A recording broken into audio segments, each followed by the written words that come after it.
Hello, everyone. It's Martha Novak, and I'm awfully glad to talk to you today. This is a show called Real Talk with Martha Novak, and we're going to talk about all the aspects of prayer. You know, why we even do it is one of the big questions I'm always asked. If God is all-knowing, this God we all talk about, then why pray? I think some of these answers might surprise you today. We've got a really good show. We also have a call already holding, which I'm delighted to see. Our call-in number is 347-850-1647. And so we're going to be talking about prayer, but we're also here to answer any questions that you've got. If you've listened to the show before, you know we talk about a variety of life situations, and we want to apply what we know about God and consciousness and spirituality to those situations. So why don't we do a quick prayer? I'd like to go to my caller first. This is a 973 exchange you've been holding for quite a long time, and want to get to you, and then we will launch into what we have to say about prayer, and you all are welcome to call. Again, 347-850-1647. That's going to get you live and on the air. All right, quick prayer.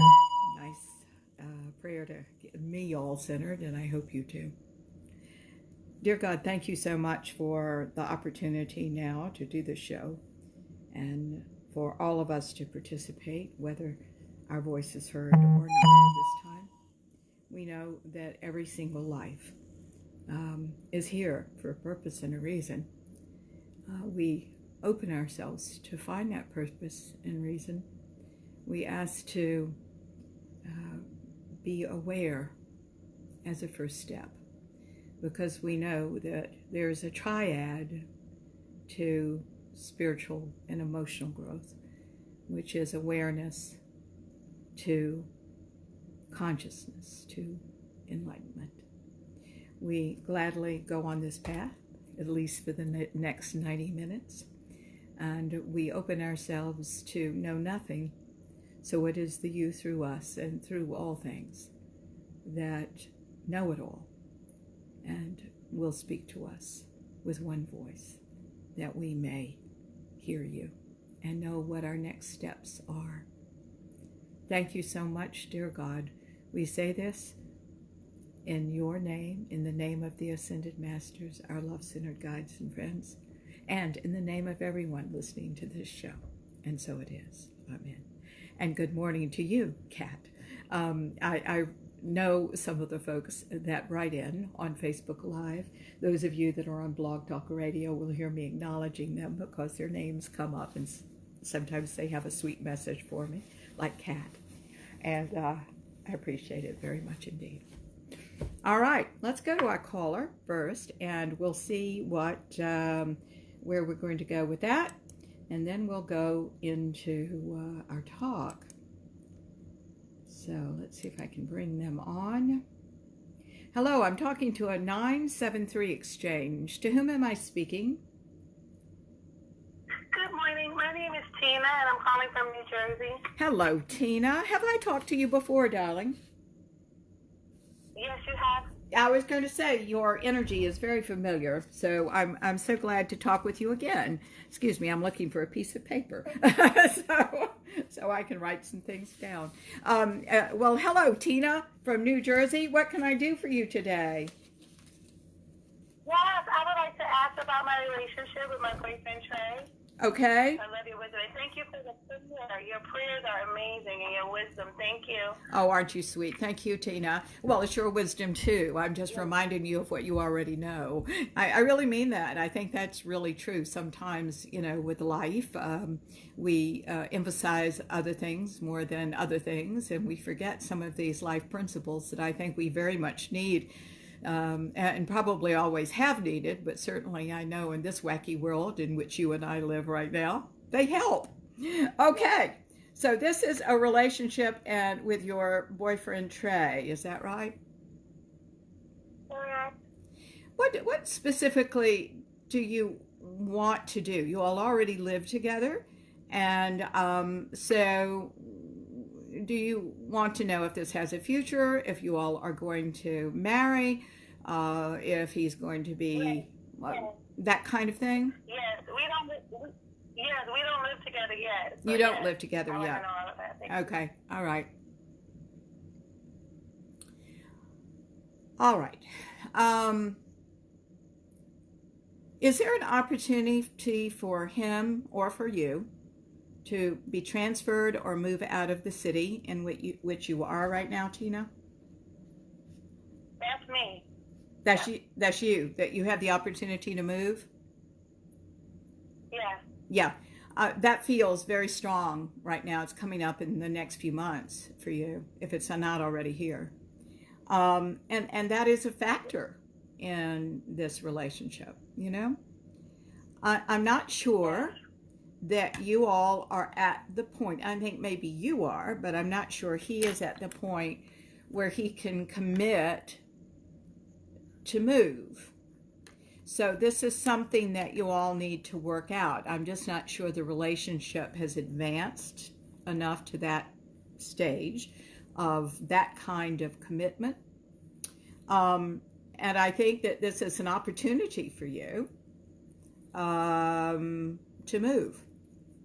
So this is not a question, my darling, of staying or going with him. This is an opportunity for your own growth. That's really what's on the table right now. I know that's hard to digest and take in, that this isn't about love, because we've been trained that love is all and love is all you need and blah, blah, blah, blah, blah. But that isn't true. What is true is that we're all growing and we all have these wonderful opportunities to grow, and that's really important. And the people that stick with us, the people that are supposed to be in our lives, don't always go on our particular journey, but they go with, for example, in a move. I would like that to be so, but I think you all need to have some discussions when that comes up for you. You understand? Yes. So why does he want? Do you see? Why does he want me to move? He needs to move with him. I'm sorry, I didn't hear what you said. Would you mind repeating that? Yeah, I was saying, do you see? He's the one that wants me to move with him, so I'll be moving to another state with him. Okay, all right. Well, that I misunderstood, because that's what I picked up to begin with. It felt like he was the one that was moving.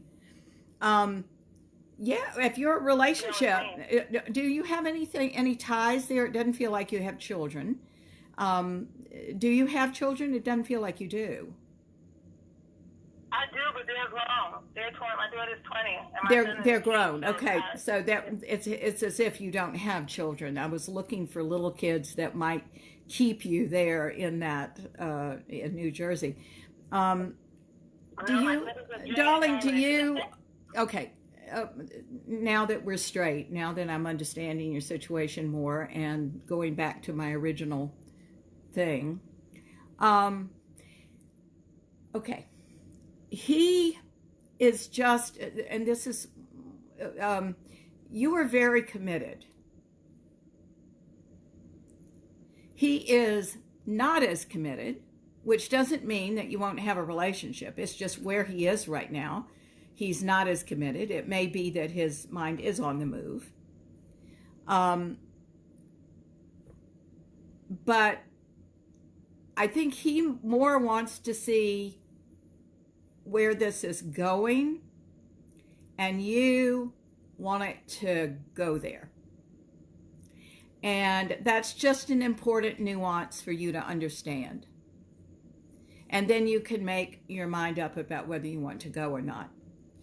I think if you have a just great, great, great job, which it doesn't feel like you have, that would be a very strong consideration. I can't pick up anything right now that would keep you in New Jersey. If there is, by all means tell me, but it doesn't feel like there's anything that's a hold on you to keep you in New Jersey, and a consideration. So I say, with a move like this, why not, if you understand the nuance, which is he wants to explore the relationship and see if there's anything there in future times, and you want to already be there. If you all understand those things, I think you'll be okay. If you go with stars in your eyes thinking that he's asked you because this is a firm commitment, he's not there yet, and you need to understand that and give him some time. And I don't know whether this will work out or not, but you'll be in a new city, and perhaps that would be good for you, with or without him, you see? Oh, okay. Yeah, well, I mean, I just thought that, with us, they can understand what you're saying, but he was like, yeah, I want you here with me, for us to do business together and things like that. He's an entrepreneur, so. Yeah. Yeah, I was excited. Yeah, I think it is, babe, I think it is fine. I have no problem with you going. I need for you to know that you all aren't in the same place relationship-wise. That doesn't mean he won't get there, but there's always a chance he'll change his mind as well somewhere along the line. So all I can pick up right now is what's on the table now. And you want to, be in a love relationship with him, and he is giving you as much as he can that way, but there's more to go. And I just want you to know that. You called me for these subtleties, so I'm trying to give them to you, just so you can be aware of them, okay? But I think it's fine. I don't see any problem with your moving. I think it's wonderful. Congratulations. I hope this is a tremendous success, and I hope he'll grow past these distractions and into a deeper commitment, and that would be great. You see? Uh-oh, I've just lost connection. All right, let's see if I can get you back.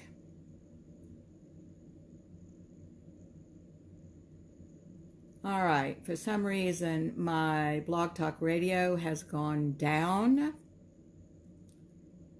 And I don't know whether, Tina, you are listening to me on the Facebook Live either, too. But if you are, it might be a good idea to call back on that, or write me or something. I think, honestly, that I've given you all the information I can right now about this. Guys, and I speak to all of you in the listening audience right now, life is not as simple as staying and going. Life is about growth. And I think I have no problem with you, Tina, if you're listening now, moving to a different city and establishing yourself there. But if you are doing that for a relationship that is at this point and not totally committed on his part, that's not a good enough reason. You have to want to move, you have to want to explore, and it sounds like there'll be a lot to explore. Certainly, work with him. It'll work out or it will not, but you've got to be realistic about everything. Guys, from my point of view, I think it's very important to be realistic about everything. And the interesting thing is we grow up with distorted ideas of realism. You keep in mind that when we're kids, before our egos are formed in our ego child's mind that comes right along with it, the part of us that thinks like a child, if you're new to me. What happens is all time is now. So when something hurts you, when you're uncomfortable in any way, it feels like it's going to last forever. In adults, that very primal feeling is still there until we explore consciousness and we realize that, yes, all time is now, but there's nothing here to hurt us but the past. And by this time of realization, you have worked through a lot of that and resolved it. So that's changing. There's really nothing here to hurt you at all. But we have to prove it to ourselves through a conscious journey, through changing our energy, because what's in our energy fields is what we attract, whether it's conscious or subconscious, until we work on ourselves and transcend that. Then it goes dormant in the nervous system when it's resolved, and we have the wisdom, but we no longer bring in and attract to us that which we are trying to avoid and deny. Okay, so that said, I got off on a tangent. I'm sorry about that. Let's talk about prayer. I felt very strongly that we needed to talk about this. Well, this is interesting. There seems to be, he can continue to do this. Sorry, we have two phones going on to do this line and the computer, which has gone down. My husband is Austrian, so his friends call him from Austria, and that's what was going on the other line. I thought, what in the world? So I apologize. It comes to mind that prayer is an important thing to double back to. I say double back because I've done a show on this in the early days about how to pray and pray well. We're going to talk about that again. We'll review that. But there's a lot more information than I need to put on the table at this point in your development. I say, how do I know that? And that is because the majority of my clients are here ready to hear some of this again and ready to explore even deeper and more, here's the word again, nuanced things. So I want to bring that to you today. We have all sorts of misconceptions about prayer because we have all sorts of misconceptions about God.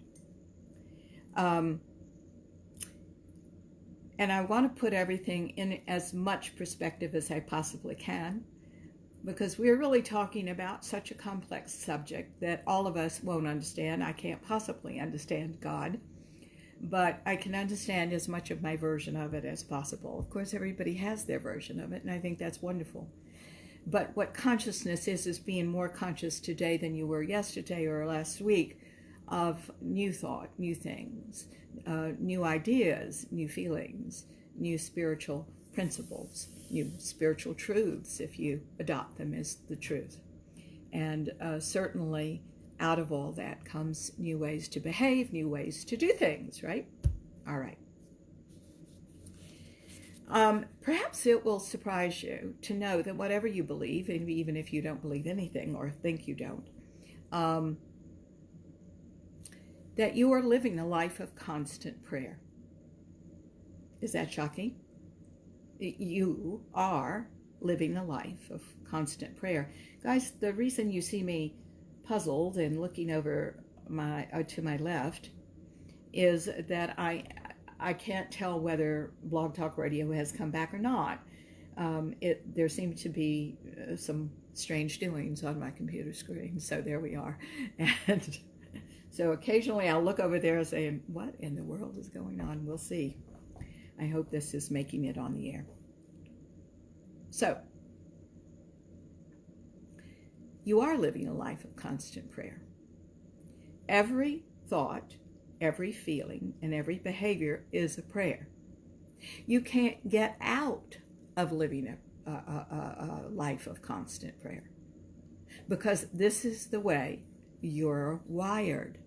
And we have to expand our ideas about what prayer really is, because what you mean by prayer right now, without hearing this, is the deliberate act of sitting down and trying to talk to God.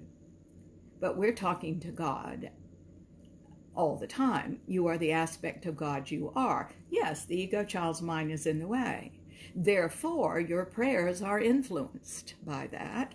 So you're either praying, and again, what I'm saying is your thoughts, your feelings, and your behaviors are either praying in the mentality of the absence of God, which is the ego child's mind, fear-based, full of lack. Take it from there, because we've had lots of programs on that. or you're praying from the fullness of God, which is the love-based part of you.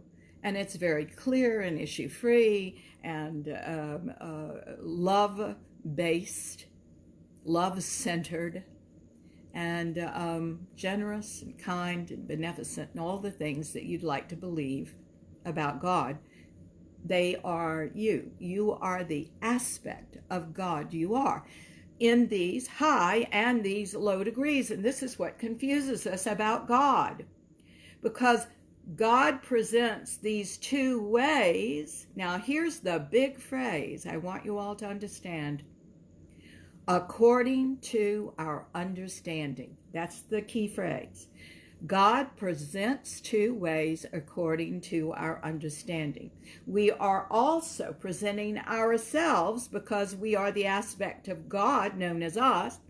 We are presenting ourselves these two ways as the absence of itself, of God, or as the fullness of God.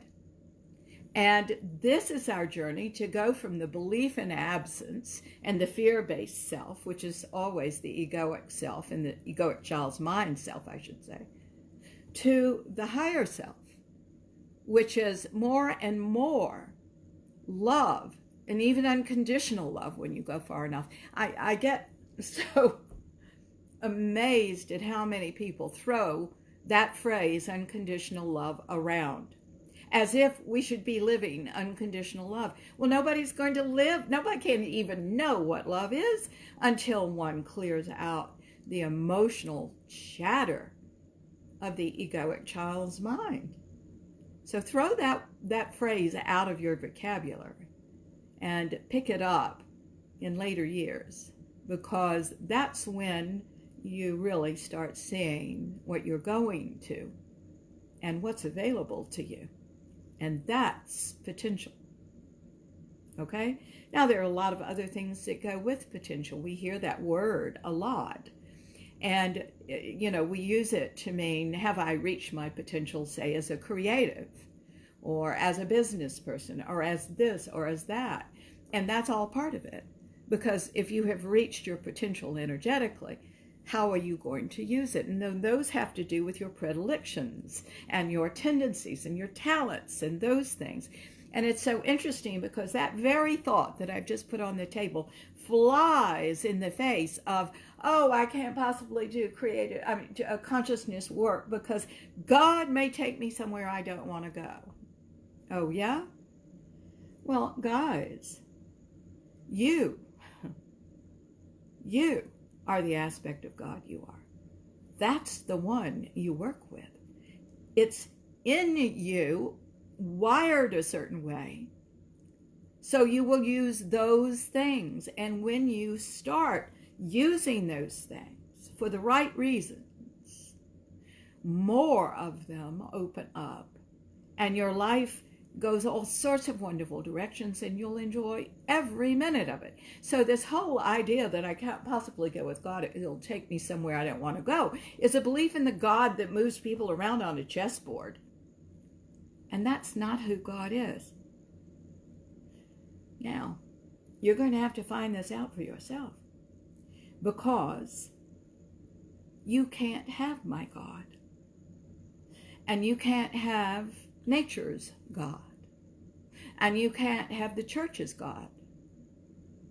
You can only have and use the God you are, the aspect of God you are. The interesting thing is, all of this, all of the stuff that I just talked about, nature's God, the church's God, my God, it's all part of the oneness of God, and the oneness that we are all a part of. But the one that you can use to wake up, the one you can use to manifest a great life and a great love and other things, is the one that you are. So this flies in the face of all the teaching you have had so far. Perhaps you've had no spiritual training at all. Perhaps you've had a lot of religious training at all, completely. I know of a lot of people, and a lot of people listen to the show, that were reared in some fundamentalist way, and are Catholic or Jewish, and they're turning their backs or saying there's more than this, I don't know what. And here we are with this thought, beyond all religions we are one. I have no problem with any religion as long as this religion doesn't hurt people, okay, and doesn't break the law. I have no problem with religion. I think that we are all, our souls are all growing. And sometimes we need to grow in a way that presents a lot of dogma. And all religions espouse a dogma. And that's fine. You have a nice, safe boundary around you.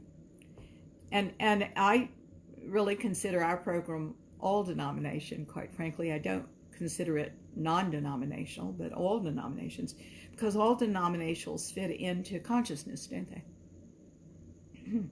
Pardon me. I had some coffee with a lot of milk in it, and all of a sudden, I have a frog in my throat. All right, here we go. So consciousness is really inclusive of everything. It's just simply taking all religions and saying, what's beyond even this dogma? Well, where do we go? And that's what I've always been interested in. That's why we're talking like we are right now. So, God presents two ways according to our understanding. And this is the place to start to understand prayer. It presents through the absence of itself, if that is your understanding, and it presents through the fullness of itself, if that is your understanding. The reason you're tuning in to a show like this, the reason we're even doing a show like this, is to help us go from the mentality, from the understanding of God as fear-based, as lack, as all of those things like our anxiety and everything else, to the love-based God. Now here's what my definition of God is. You don't have to adopt any of this, but you honor me by listening. Thank you. But you're going to have to prove this to yourself on your own journey, you see. And the interesting thing is, everybody who has been on any kind of conscious journey, you know, halfway across the world, ladies and gentlemen, not even knowing who little Martha Novak is, we all find the same thing. And that is peace and oneness and love and deeper levels of what we can do as God, as the aspect of God we are, and peace and love and generosity and many of the other things that we as human beings all want. So here's my definition of God. It's mine. You may adopt it, you may consider it, you may throw it in the trash right now, it doesn't matter. But I think it's a good one. God, to me, is an infinite and ever expanding, and these words are not chosen idly. They absolutely mean what they say. God is an infinite and ever expanding set of truths, always in motion. That means if we are in alignment and not blocking higher thought, there is more to be had. That's why it's infinite. It's ever expanding. It is like, I think, a very good metaphor for what this image, ever expanding God, that we're talking about right now, is nature. I live in a forest, and I want you all to know that if we didn't do extensive work, I live in a rainforest, and if we didn't do extensive work on clearing out undergrowth and trees and bushes, and if we didn't control this, we would be overwhelmed. All nature is like that, isn't it? Unless you live in a desert, and then that's its own experience of expansion, right? nature will overtake you if you don't keep cutting back the parts that don't work for you. I think of a garden. If you want the plants in it to grow that you have so chosen, the metaphor being, let's have in your emotional garden love and awe for the system known as God, and peace and harmony and unconditional love and all of those wonderful forgiveness and all of those wonderful aspects, then you're going to have to root out fear of my father, rage at my mother, rage at criticism, and much more, because that's sapping the nutrients from what you want. I don't know of a better way to explain consciousness. And that's the ever-expanding part of this thing that we're talking about with God. It is an infinite and ever-expanding set of truths always in motion. Set of truths, what are we talking about with that? It just flitted across my mind to tell you about a dear client and healer of mine. I am crazy about her. She's been in my advanced classes for many years. And when we first started together, we were just talking about this the other day and having a good laugh. She said, I've got to leave you. She was, she took a course or two, and she said, I have to leave you because everything is always changing in your class. There's no something to hold on to. It's all deepening and changing and going, and I don't like that. I said, fine, I'll hate to lose you, but have a wonderful life, right? And 2 years she was back, and she said, I'm here because everything is changing and deepening and growing and evolving, and there's more to know, and she said, I'm finally to the place now where I really get that and I want that. And she's been here ever since, and I just love her. So thank you so much. If you're listening today, which she sometimes does, that means a lot to me. But that is what we're talking about here, aren't we? An infinite, ever-expanding set of truths always in motion. There are always truths behind truths behind truths. Now, what does this mean in terms of your own life? Well, your life is a story. Your life is a mythology, because you don't actually remember historically everything that happened. I'm sorry, you just don't. Because there is a word that interferes with that. And the word is perspective. You came into this life wanting to work through certain things or wanting to explore certain things. That gives you a certain perspective. So as you grew up, you saw things relative to that perspective.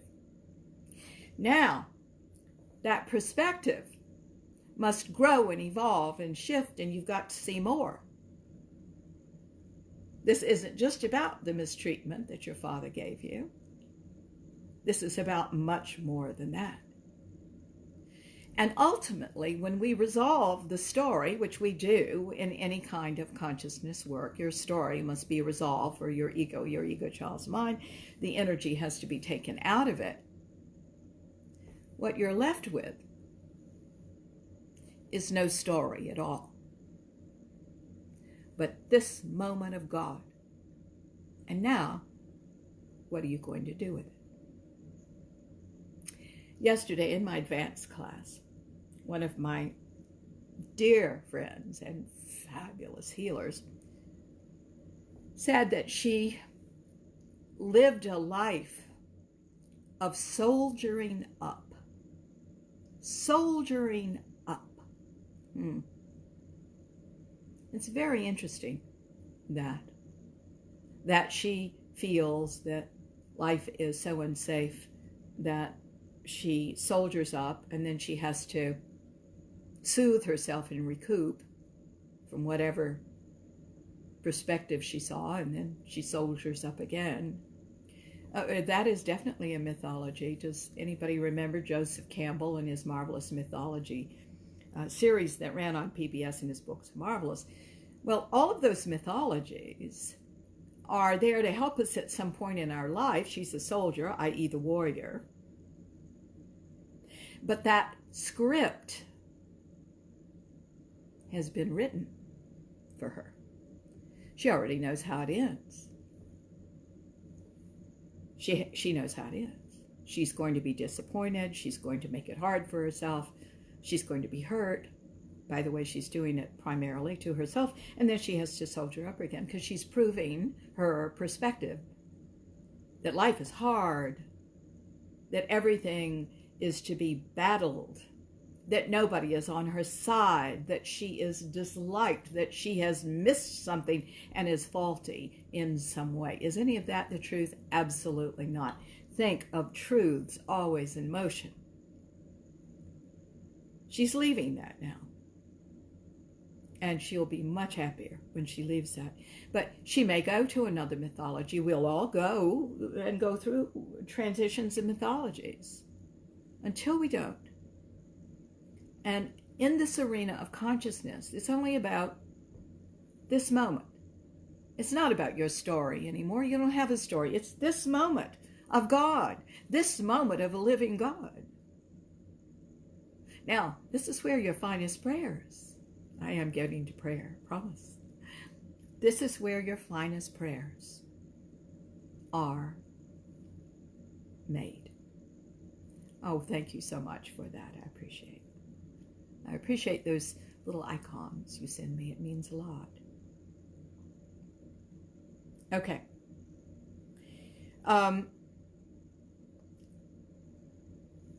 Let's talk about why we pray. If this God I'm talking about that is the aspect you are, is all-knowing, I think there are several important reasons why we pray. I think prayer, more than anything I can think of, hits the two aspects if it's done correctly. And by the way, I'm planning to give you some examples of really good prayers. Thank you, Tina, for saying that I prayed good prayers. I appreciate that. But I'm going to give you examples of that so you can do that yourself.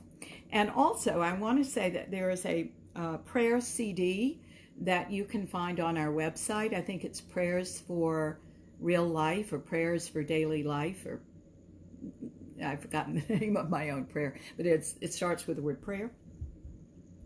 And those are really good prayers on a CD to listen to, and they're all in the ascended realms. And so you might want to order that. All my CDs are very inexpensive. We put them that way so you all can enjoy them, and they can support you on your journey. So I think that's a good one for you all to order. I don't remember what it is, but it is enormously inexpensive. Please look on my website, Martha Novak, NOVAK.com, and you'll see it. So we'll talk about that in just a minute. There are several things I actually want to hit first. Okay, I have a bunch of notes here.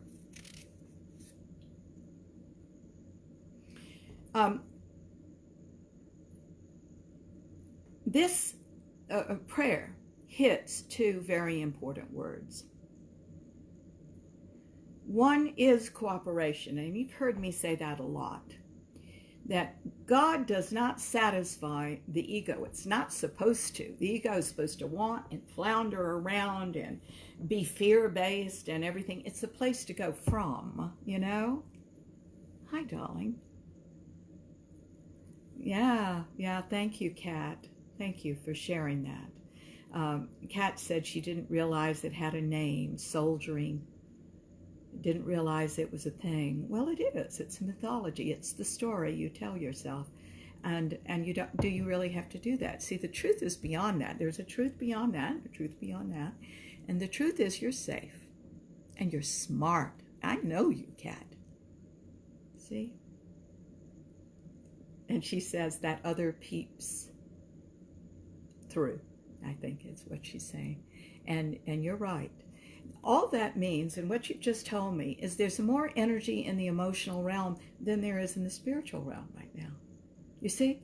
And that's where we all start. Welcome to the egoic child's mind. We have a mental body, a spiritual body, a physical. A spiritual body is the energetic body, an emotional body, a physical body, and all of these bodies work together. And sometimes there's more energy in one than in another. And this is what's wonderful about our own healing, because as we release these misconceptions, as we pull the weeds out of and that does not to imply that the weeds have not served a purpose, right? The issues out of the emotional body, where do you think that energy goes? First of all, it deepens the things that should be there, like forgiveness and unconditional love, etc., etc., etc. And the other energies go into the spiritual realm. And that's why when we work on ourselves, when we get these issues resolved, when we actually go into our healing, we wake up. Spiritually, we start to see. That's our story. We can put our story down. This doesn't need to be retold over and over again. If you're retelling it, the end is written. Yeah. Thank you, sweetie. The end is written already. So, to have a different result, you have to go back and write a different script. And that's consciousness. Now, one of the really interesting things, as long as we're talking about this, I'm a little off the subject, but not really, is it helps to label your thoughts. Label your thoughts. Are they new or are they repeat? The repeat thoughts are all from the egoic child's mind. The new thoughts are all from the highest self mind.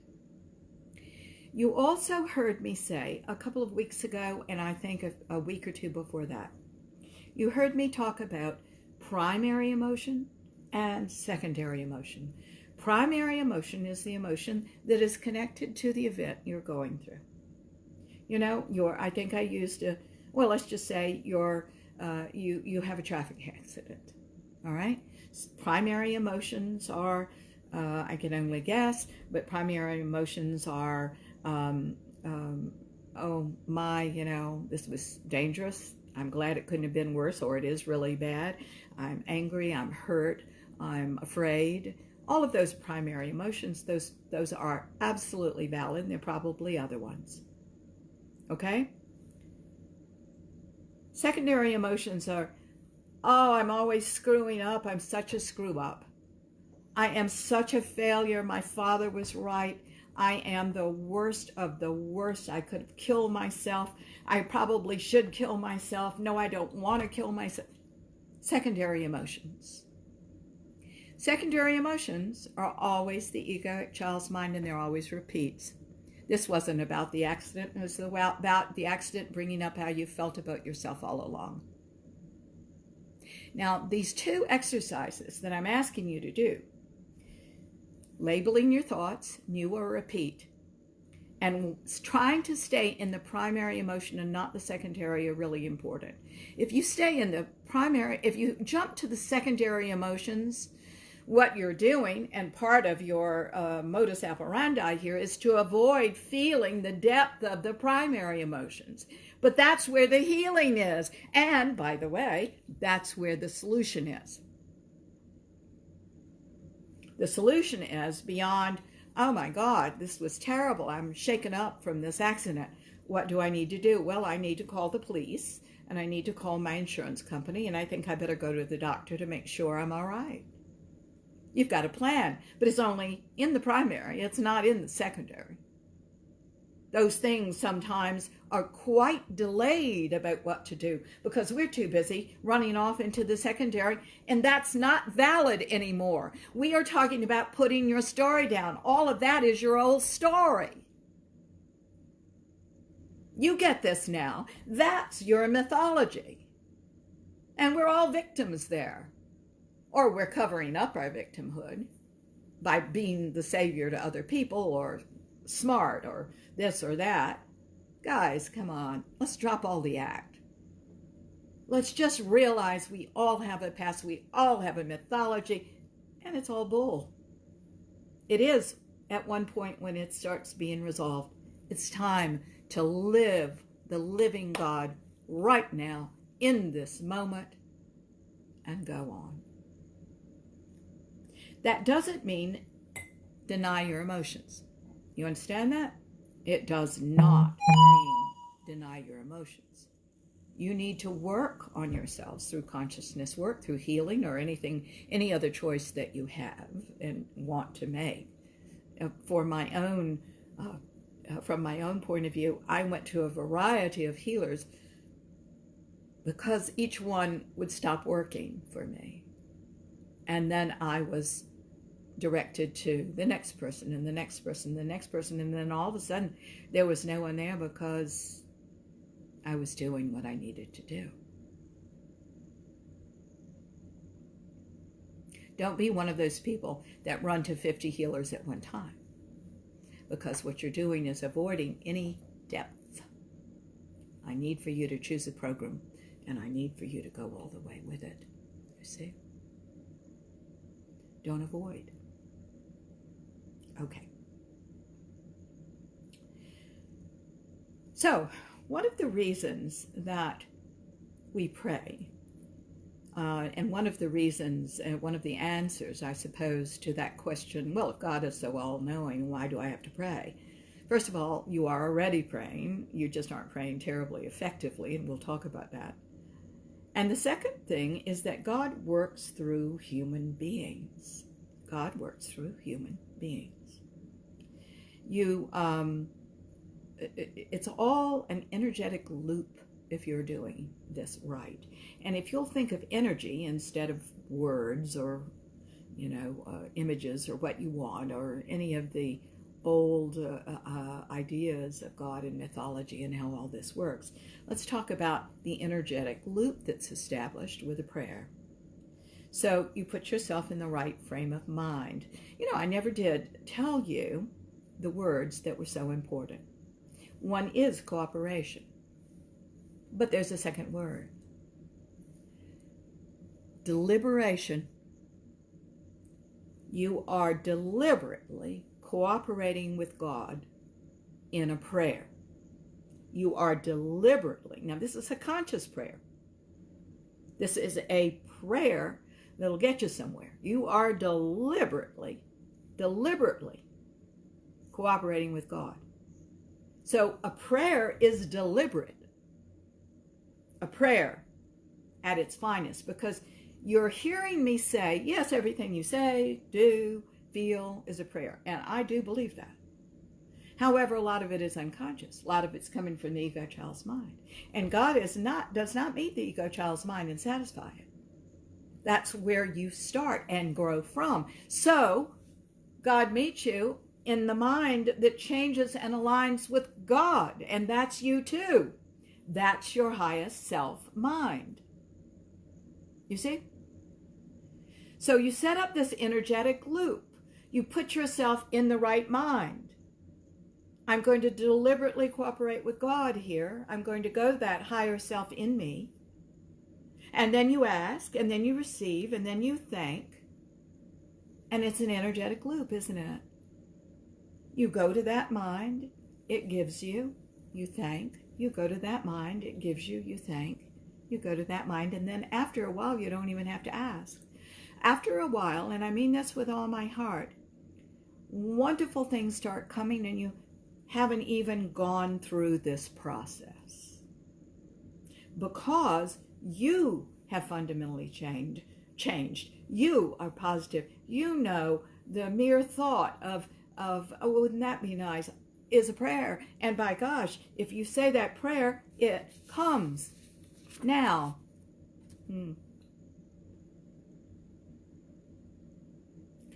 if you're saying, well, if I say that prayer, it doesn't come. Let me tell you what's going on, all right? If you do that, you are just not aligned with the highest mind.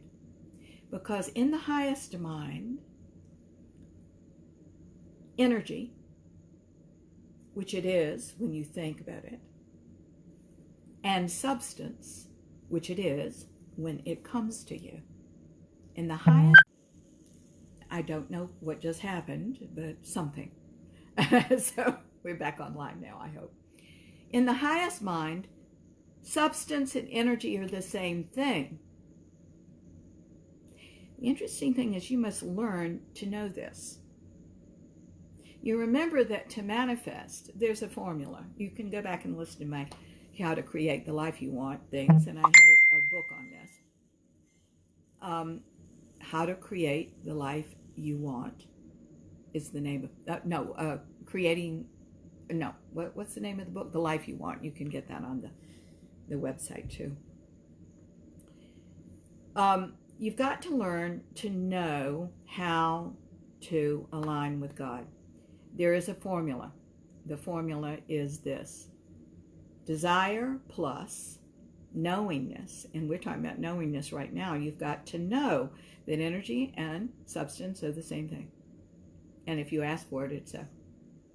Desire plus knowingness plus any action you're propelled to take from the inner or from the outer equals the manifestation of what you want every time. It is a working of energy. So if you don't have what you want, it's just that you're still working with the egoic child's mind, and you have not yet totally gotten into the other mind. And when you are in the other mind, it becomes much, much easier. You barely think of it, and all of a sudden you've got it. You see, you've had a lifetime of thinking the other way. There's a reason, that you're thinking the other way. And I challenged someone yesterday to say, will you please stop saying how hard it is to change from the ego child's mind to the highest self? She loves to say how hard it is, how difficult this is. It's not difficult at all. You're living the difficulty. You're living how hard it is. That you have some years built up and some momentum built up thinking another way than the way I'm asking you to think, and the way I'm saying, it's going to be much better for you if you think this other way, is true. But this is just the natural course of things. You're supposed to get wiser as you get older. And these things are for you to take up now and to work on. The only real prayer there is? Thank you.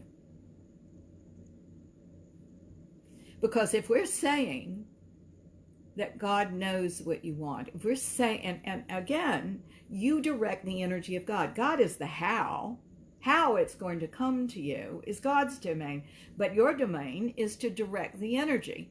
And that's what you're doing when you deliberately, here's deliberation again, when you deliberately pray. Now we're going to clean up exactly what you're saying in just a minute. But this is extremely important for you to know.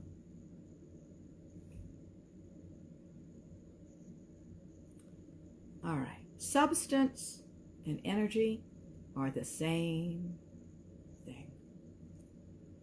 And if they're the same thing, then for you to be thankful all the time is really the only prayer you need. When I was 20 years old, I felt very lonely. Life was changing for me. I was coming into my adulthood. I wasn't yet solid with anything that I believed and knew. I knew that. And a little book floated into my hand, and it was called From Prison to Praise by Merlin Carothers. I believe, if I'm not mistaken, that he's still a Methodist minister. I looked him up a couple of years ago, and he's still out there kicking. Good for him. And he was a juvenile delinquent, as I remember. I haven't read this book for 50, 60 years. But he was in prison, and he felt God spoke to him.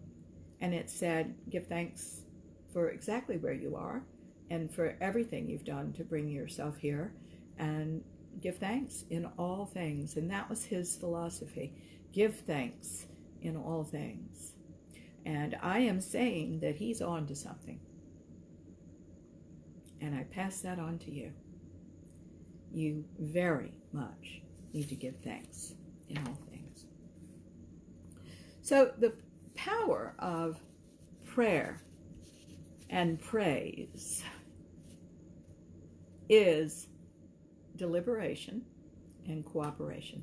I need for you to deliberately pray and cooperate with the highest self. Because if you just are unconscious most of the day and you're a little grateful here and you're not a little grateful there, and how are you directing the energy? You're supposed to direct the energy. You're supposed to send it so God can bring you the how. You're supposed to say, I want that. You're counseling yourself out all over the place and not even realizing it. And if you think you are going to have what you want and be totally unconscious to everything, that's not going to happen. We need to be more and more conscious. Now, there is a consciousness that you study here, which is all about the highest self, and there's a consciousness that is in the lower egoic areas. And here's the thing, manifestation, all of this that you want, doesn't have anything to do with a good working of energy. It's that formula. That's it. I'd like to say, oh, only the spiritual can work that formula. And that's just not true. It's just a formula. It's just energy. So if you want to make your life better, work on that. Focus on knowing. All right? Now, but it's just, you've got to get some things in line. I was talking to a friend of mine the other day that was saying they had financial trouble. And I said, isn't it interesting that all money is energy? It's the love of God, like the bouquet of flowers in your room is the love of God, like the chair and the bed and the dog and the porch and the beautiful scenery and the tree. Everything's God, and everything is the love of God, and you are blocking that one way that God loves you. Because everything is supposed to be all of ours. We, because of our soul growth and what we need to learn, we block things in the Egoic Child's mind. And you've got to be in agreement. It frustrated me for years that people say, you have to be in the vibration of what you want. And I was like, what the heck are they talking about? Well, here it is. You have to be in the highest mind. You have to know that substance and energy are one. You have to say, that's all right. You have to not be frustrated when you don't see the manifestation because there's something to move out of the way. You're either 100% compatible with it or you're not. And most people go out and take a perfectly wonderful fertile seed and they put it in the soil and they pack it with water and there's sunlight and everything and it's going to grow, right? But the next day they wonder whether it is and they go out and they dig it up and they look at the seed. And they do that enough so that the seed doesn't grow anymore. That's self-doubt, by the way. Stop doing that. And if it is chronic on your part, we need to work on it. Now, let's talk about how to pray. I'm going to give you some real good examples, I think. You might want to write these down because I think it's a real important formula. It's a loose formula to follow, but nevertheless it'll get you started.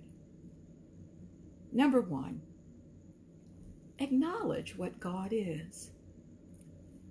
God said, the translation in the Bible, and I happen to be somebody that doesn't take the Bible literally, but I think there's a lot of wonderful information in it, and I think it's a ladder. I think there's low information in it, and there's high information in it, and I think there's something for everyone as we move up that ladder of consciousness. And God said in the Bible, I am that I am. He didn't say, I am a he. She didn't say, I am a she. God is energy, and that's what it was trying to tell you. I am that I am. It is energy. God has defined itself as energy. Now, you are the who of God. You see? You are the aspect of God that you are, and you are the who. So for this loop to work, those things are extremely important.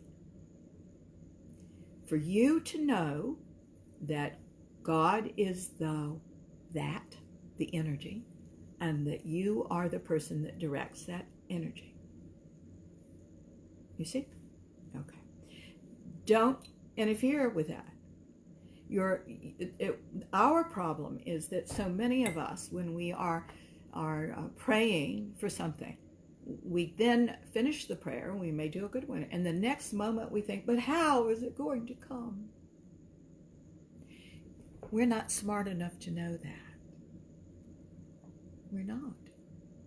It's wonderful to have a plan. It's wonderful to change those plans when we feel that they don't work. It's wonderful to go to an ever-expanding set of truths, always in motion. We have to be aware to do that. We have to be willing to change. We can't believe we're right. I'd rather be kind than right, wouldn't you?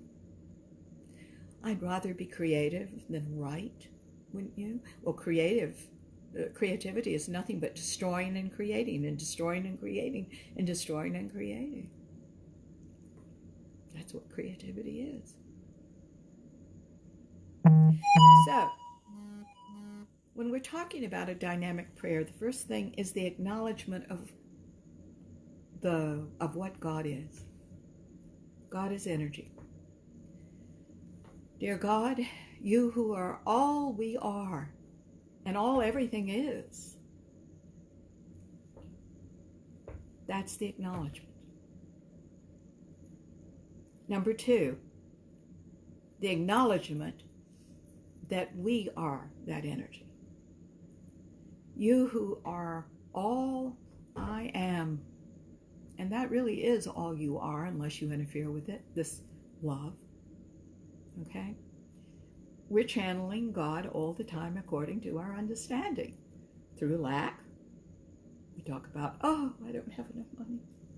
Oh, I have money issues. You don't have money issues, you have the lack of money issues, let's call it what it is, which automatically now, with the specificity of words, puts you in the egoic child's mind, you see?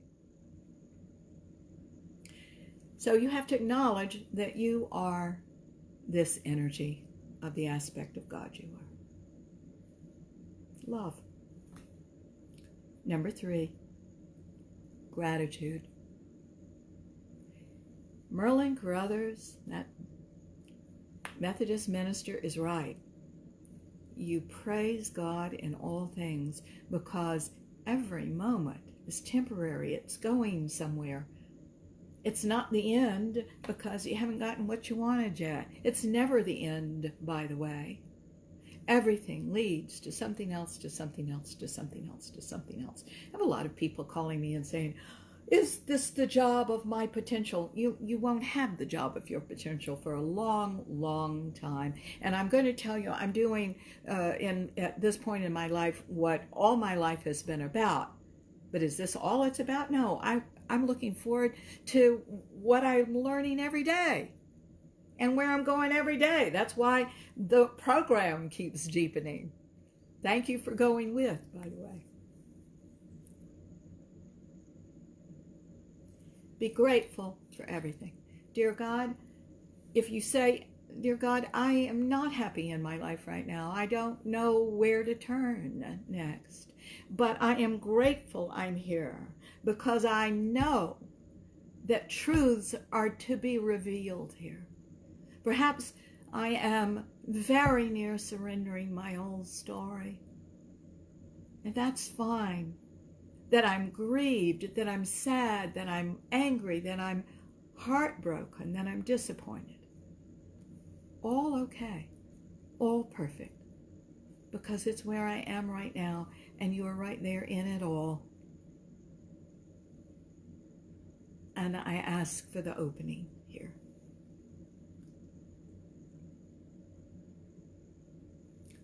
That's the next part of this, is beyond the gratitude. Why are we praying?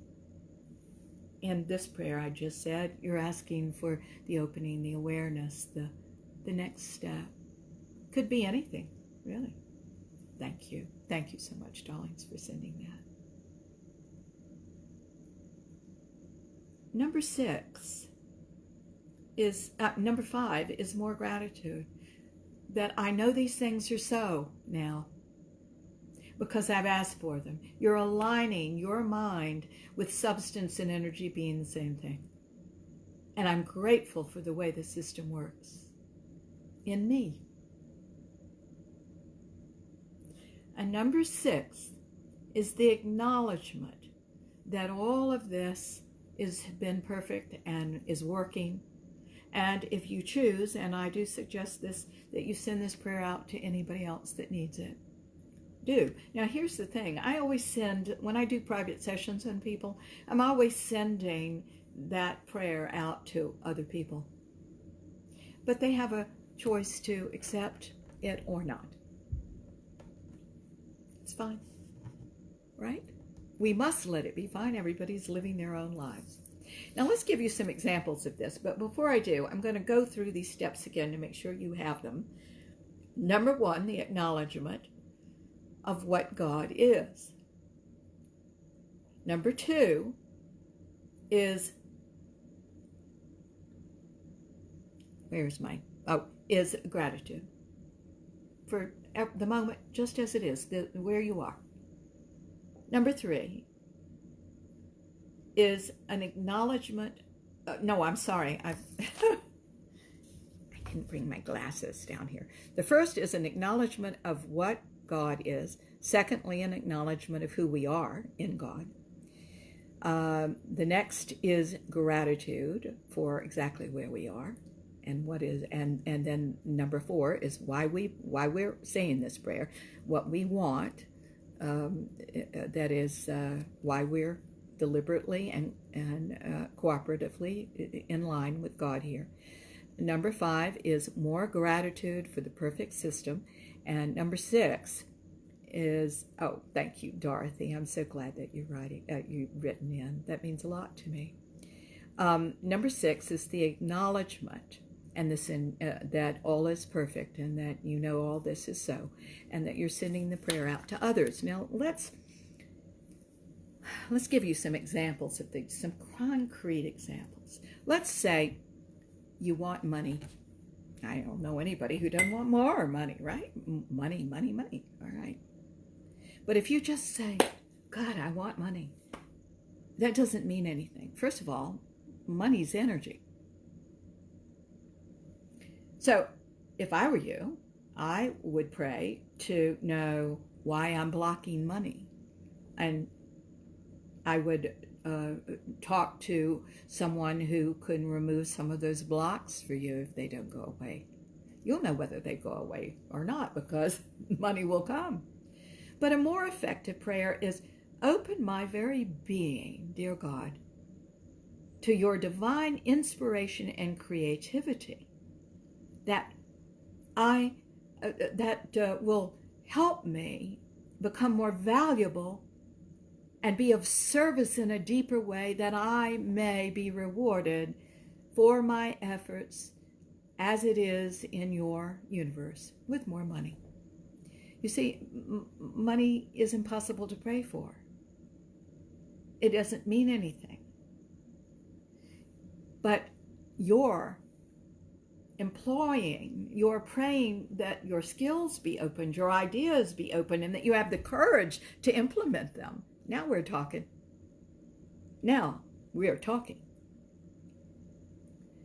Another prayer, let's say you want a partner. And if you just say, oh, dear God, bring me a partner. Well, don't you understand, when you're praying for money and you're praying for a partner and you're praying the way I just did it, you're praying out of lack. You're praying out of the lack of a partner. Well, if you're praying out of the lack of the partner, guess what you're going to get? Your prayers were answered. You're going to have the lack of a partner. If you're praying out of the lack of money, I don't have any money, send me money, I'm desperate. Okay, you're going to get that. Because the way you communicate with the universe, right? The way you communicate with the universe is to be in the right mind. This is what we've talked about. You have to be in the highest self mind. God's going to answer every prayer. If he's answering your prayer with the lack of money, you're in the lack of money when you're creating the prayer. You're getting what you want. You just don't know you want it. You think you want something else, but that's where your energy is. And this is what we mean. This is what all those pundits meant as I was growing up. Be in the right vibration. Well, forget the vibration. Throw it in the trash. It's not the vibration. Vibration goes along with this, but you can't hold on to a vibration. What you can hold on to is realize you are of two minds. One is based in lack. One is based in fullness. Go there.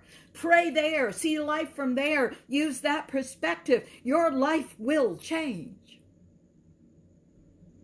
Now that you can learn more about. And that is the ascended vibrations of you. But it wasn't helpful just to hear vibration. Not for me. You got to tell me more. You got to simplify it. You got to tell me what to do. I guess that's why I teach the way I do. I've been frustrated a lot in my time. All right, going back to praying for a partner.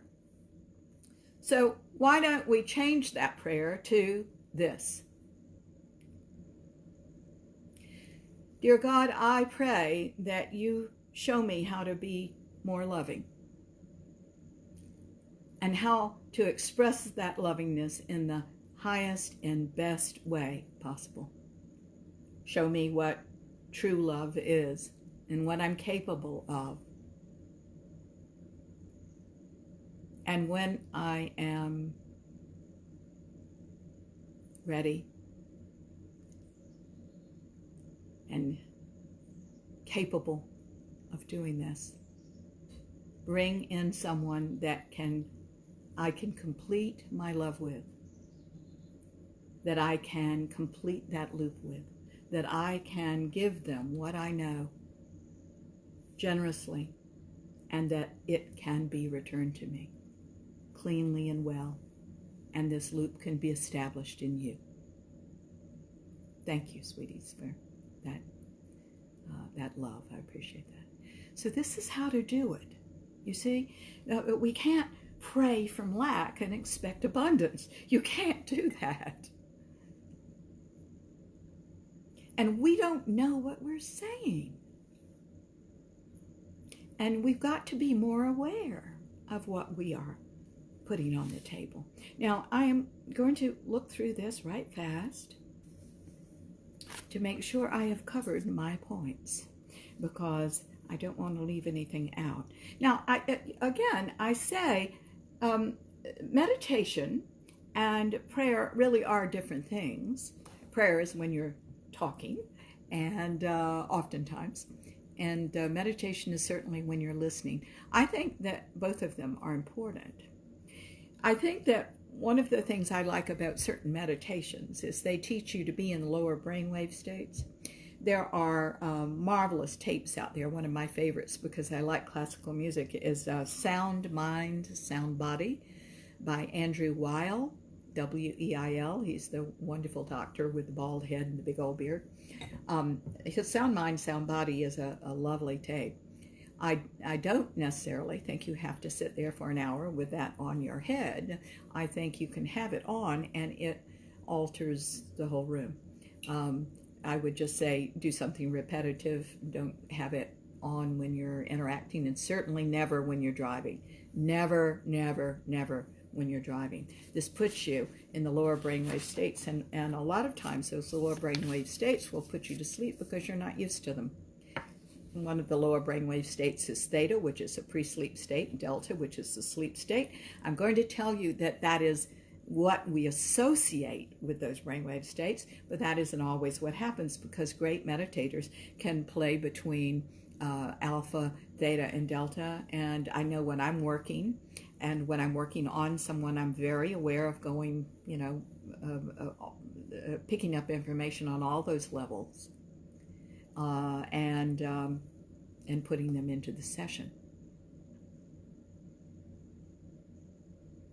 I think many times we mix up prayer. I think now that we have really talked like we have been talking, I think that you can see that we mix up prayer with begging and with bargaining and with cajoling and with, a lot of lesser things. Prayer needs to be done very purely, and the only pure place is from the highest self. It is deliberate at its best, and it is cooperative with God. I don't know how this will come, and that's not my domain, but I will do what you tell me to do. So if you have this feeling after your prayer that you must call somebody, or you must write something, or you must do this or do that, or go look for a job, God's going to tell you exactly what to do. We get the ego voice, our ego child's mind voice, mixed up with our highest self voice. They're very different things. You keep in mind the ego child's voice is selfish and self-indulgent, and it is always based in lack. So question what you're hearing. The highest self voice is always loving and expansive and hopeful, but not in magical thinking. Again, magical thinking, fantasy, which is its own reward, is all the ego child's mind. And by the way, in the secondary emotions that we talked about earlier, if you're staying in the primary, and you must, then, that's where the solutions lie. Stay with the primary. Work through those issues. A lot of bad relationships are based on the fact that people don't know how to work through anything. If you've always been jumping to the secondary, you do not know how to work through the primary emotions. When I say work on yourself, when I say when you're praying for a partner, say make me the good partner. This is a really good thing to address. Your story must stop. You must address this right now. And when I say that God is a living God right here, right now, that's where the solutions lie. That's where you can work through anything with the right partner who is in that space too. And if you don't get in this space, you can't attract a partner in this space. You understand? So it's very important that we work on ourselves.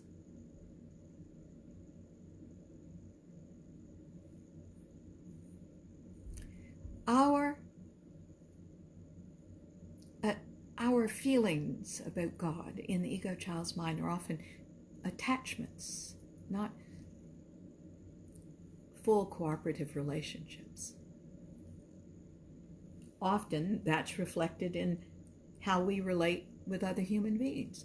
We'll have attachments to people. I'll do something for them because I want something to be done for me. That's an attachment. It's not the deep and abiding and soul relationship connections here that we are capable of in our potential. Our relationship to God, and then sometimes it is reflected in our relationships to people, are sentimental and traditional and superstitious sometimes. I think, however well-intentioned, sometimes they're adulterated by these other words. But you have heard me say there are no enlightened traditionalists. And a big part of enlightenment, a big part of consciousness, a big part of everything you are and why you're listening to this show, whether you know it or not, and whether you're there or not, is love. You know this is who you are. You've got to find out what it really is in its highest form and what you can do to support the light you are. All you can do is hold up the light you are, like you're holding up a candle. You can't hold up the world's candle. You can't hold up your family's candle. You can only hold up your own. Now, all of this, I know, is overwhelming. I know a lot of information is coming at you. I do suggest that you listen to some of these shows over and over and over again, because and they're free, guys, for heaven's sakes, because I want you to get these principles, and you get them over time. You don't get them all at once. Right now, I'm challenging the egoic child's mind and what it's always thought for however number of years you've been alive. Why isn't that all right? It is. But we've got to keep going. Always in motion. Guys, I'm very pleased with the ability to talk with you this way, talk around the world, as a matter of fact, to many of you. It means the world to hear from you, too. Social media has connected us all. It's really marvelous. In addition to all the things, all the problems that we have with it, this is one of the advantages. I love hearing from you. I do. So you can contact me through my website, which is marthanovak.com. That's NOVAK.com. And if you would be kind enough to get these shows around when they mean something to you, we're trying to reach our audience worldwide. So please send them through social media. That means a lot. Hello, Michelle. I'm awfully glad that you're tuning in too. I'm not getting your whole message, so you might want to rewrite that or go to my website and let me know what you are wanting to say, because I've only gotten 4 words.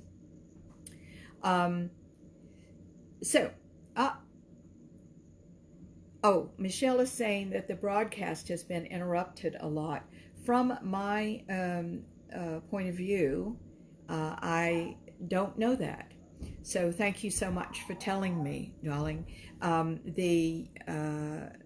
It looks like Facebook Live has stayed up, amazingly so. And it also looks to me like Blog Talk Radio came back. I don't know whether it really did or not, so there we are.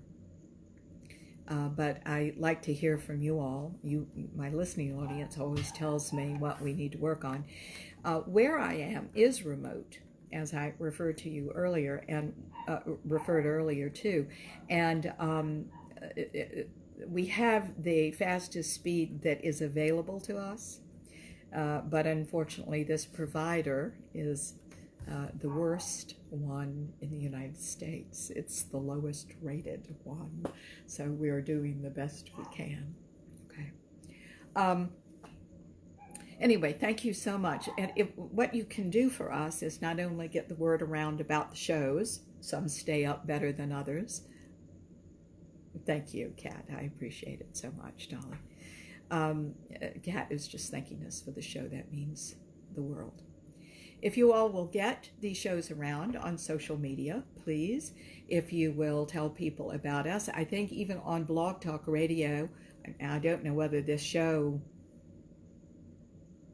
did on Blog Talk Radio, but you can direct people to these radio shows and certainly to my site.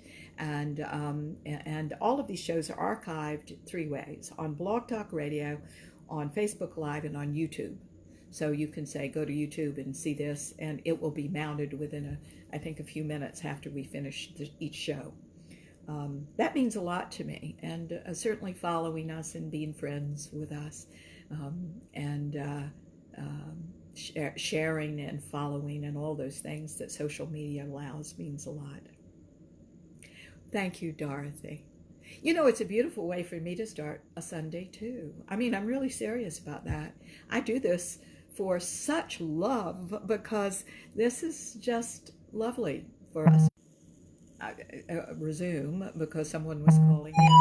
So this is, I can't answer on Facebook Live for those of you that are calling in to me until I'm off the air, okay? But you can always contact me through email or whatever, through my website, and that is a really good way for us to talk. Again, marthanovak.com. Let's do a quick prayer. Dear God, thank you so much for the opportunity to be together and to start our Sundays the way that we are starting them.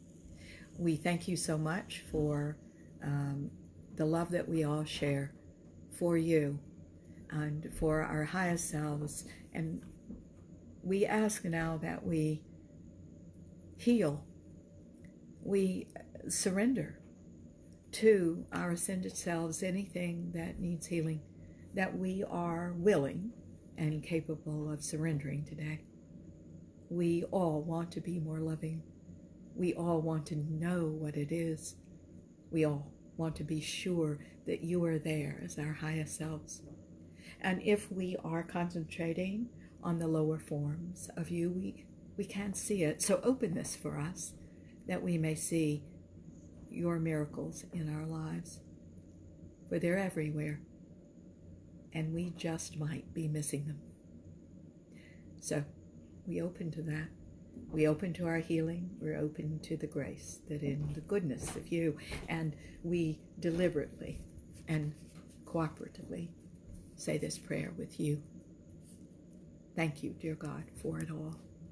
And so it is in your name, in the name of the Ascended Masters, our love-centered guides and friends, and in the name of each and every person listening to the show. These things are said and now done and active in our lives. And so it is. Amen. Thank you, everyone. And I hope you have a wonderful week. We'll be back next week. I don't know what we're going to talk about yet, but I'm sure it'll be something. Okay? So take care. We'll see you next week at 10 o'clock Daylight Savings Time on Blog Talk Radio and Facebook Live. Thank you. Take care.